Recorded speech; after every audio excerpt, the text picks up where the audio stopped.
The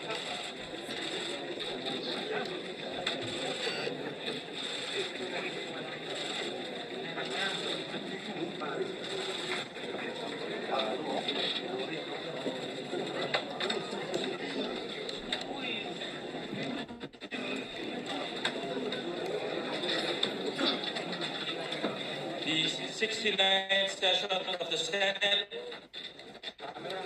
in the first regular session of the 20th Congress is hereby called to order.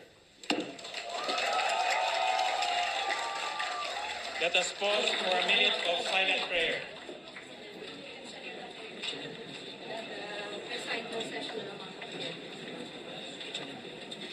Amen. The Secretary will call the roll.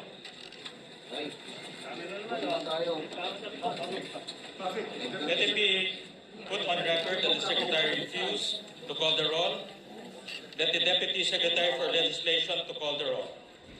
Roll call of members. The Honorable Senators Aquino, Cayetano Pia, De La Rosa, Ejercito, Escudero, Estrada, Gatchalian, Go, Hontiveros, Lacson, Lapid, Legarda, Marcoleta, Marcos, Padilla, Pangilinan, Soto, Tulfo Erwin, Tulfo Rafi, Villanueva, Villar Camille, Villar Mark, Zubiri, Senate President Cayetano Alan.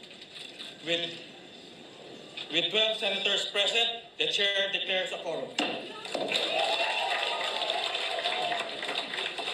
Mr. Presiding Officer,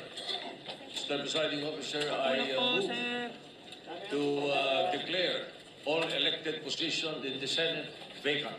Is there any objection? Duly seconded. The motion is approved.